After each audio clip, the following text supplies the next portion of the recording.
Une idée géniale et la réalité, deux mondes différents. Comment détecter si une idée géniale est aussi géniale que ça ou alors dans la réalité que ça s'avère un désastre pour votre business, alors qu'une idée complètement anodine peut se révéler être totalement géniale une fois mise en pratique. Bonjour, ici Mathieu, spécialiste du copywriting. Bienvenue sur la chaîne Wikash Copy. Alors, je vous parle de ça parce que tout simplement, samedi dernier, j'étais avec des amis, donc des entrepreneurs qui réussissent encore mieux que moi. On était au resto et on partageait des idées. En fait, tout le monde a des idées et une personne qui partage une idée est persuadée que son idée est géniale et qu'elle va cartonner.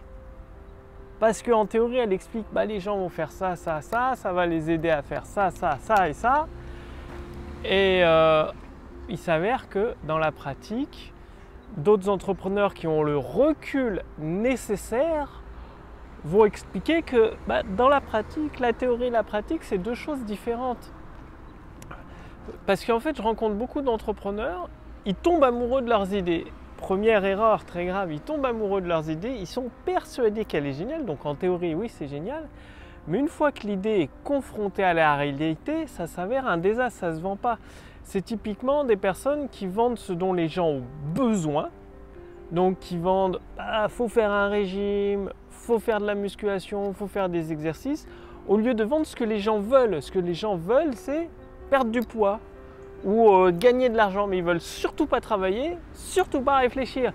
Et ça, c'est deux mondes différents, deux choses à bien comprendre. Et l'erreur de tomber amoureux de son produit, c'est que ils considèrent leur projet, leur idée géniale comme leur bébé et du coup ils ne se rendent pas compte des erreurs qu'ils font, donc ça leur coûte du temps, de l'argent et bien évidemment derrière des déceptions parce qu'ils agissent avec leurs émotions plutôt que d'agir de façon pragmatique, scientifique, mathématique et précise. Dans le business, il faut toujours agir de façon précise, claire, nette et surtout scientifique, donc mathématique. La personne qui se laisse submerger par ses émotions, elle est morte. Elle a perdu parce que justement, elle va être trop impliquée et ne pas voir les failles, les pièges qui peuvent lui tomber dessus.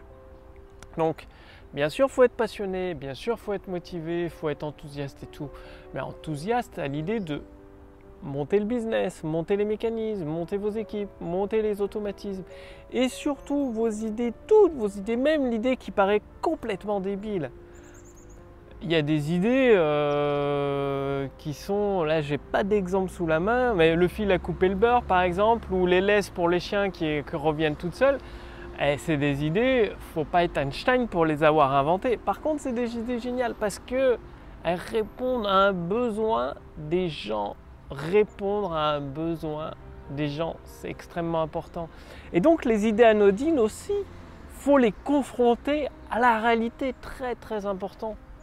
Parce que comme je vous l'ai déjà dit, il faut savoir que 80% voire même 90% des choses que vous allez tenter, que vous allez essayer vont échouer.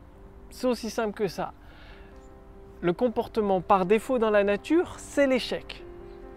Donc, pour trouver quelque chose qui marche, il faut en essayer une dizaine d'idées. Et c'est pour ça qu'il faut essayer aussi bien les idées qui vous paraissent géniales que les idées qui vous paraissent anodines, un peu bébêtes, ou qui vous semblent n'avoir aucune chance de fonctionner. Les confronter à la réalité. C'est le marché qui décide, c'est le marché qui a toujours raison. Vous pouvez avoir la meilleure idée du monde, la démontrer de manière mathématique et tout. En tous les cas, c'est le marché qui décide. Si personne n'achète votre idée, votre produit, il n'y a pas de marché. C'est aussi simple que ça. Le marché a toujours le dernier mot. Quand je dis le marché, c'est les clients. Ce sont les clients qui achètent ou pas. S'ils achètent, c'est bon signe. S'ils n'achètent pas, c'est mauvais signe. Et donc le deuxième point de cette vidéo, c'est aussi d'échanger régulièrement. C'est pour ça que je faisais un repas samedi dernier avec des amis entrepreneurs qui réussissent encore mieux que moi, beaucoup mieux que moi. Parce qu'ils ont fait d'échanger avec d'autres personnes expérimentées, ils ont des idées que vous n'avez pas, une expérience que vous n'avez pas, une vue d'ensemble et un recul que vous n'avez pas, qui vous permettent de déjà confronter une partie de vos idées à leur expérience et surtout d'avoir des nouvelles idées, des idées combinées. Parce que quand vous parlez d'une idée, vous avez un entrepreneur d'expérience à qui vous faites confiance, bien évidemment, il va vous dire « Ah tiens, fais attention à ça, tu devrais faire ça plutôt, tu vas voir, ça va augmenter le potentiel de ton idée. » Ou « Tiens, ce petit détail-là, ça a énormément de valeur pour ton marché, mets-le plus en avant, mets-le en valeur. » Ou utilise cet automatisme-là, ça te permettra de produire beaucoup plus de produits tout en réduisant tes coûts et en augmentant ta marge. Donc vous voyez l'importance de partager vos idées avec d'autres entrepreneurs plus expérimentés, des entrepreneurs de confiance qui peuvent vous donner leur recul, partager leur expérience avec vous. Donc passez bien à l'action, confrontez toutes vos idées à la réalité. Le plus simple, c'est un test sur le terrain. Est-ce que proposez votre offre à des clients potentiels, est-ce qu'ils achètent ou ils n'achètent pas? S'ils achètent, continuez à investir dans cette idée. S'ils n'achètent pas, ça ne sert à rien d'aller plus loin dans cette idée. Bon, pour aller plus loin, je vous propose de recevoir la lettre copywriting de Gary Albert.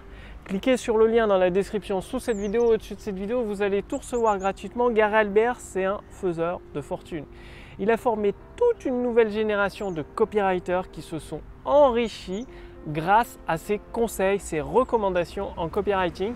Et donc Gary Albert, à son décès, a laissé toute une série de lettres, donc des leçons, des cours de copywriting pour amasser des véritables fortunes en argent.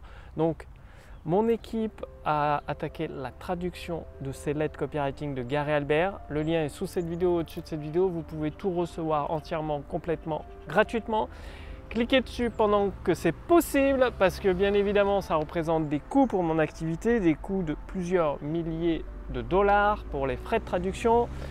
Pour l'instant c'est gratuit, ça ne va pas durer éternellement, après ce sera fermé complètement. Donc le lien est sous cette vidéo, au-dessus de cette vidéo, cliquez dessus pendant que c'est toujours possible. Et moi je vous donne rendez-vous dès demain pour la prochaine vidéo sur la chaîne Wikash Copy. Salut!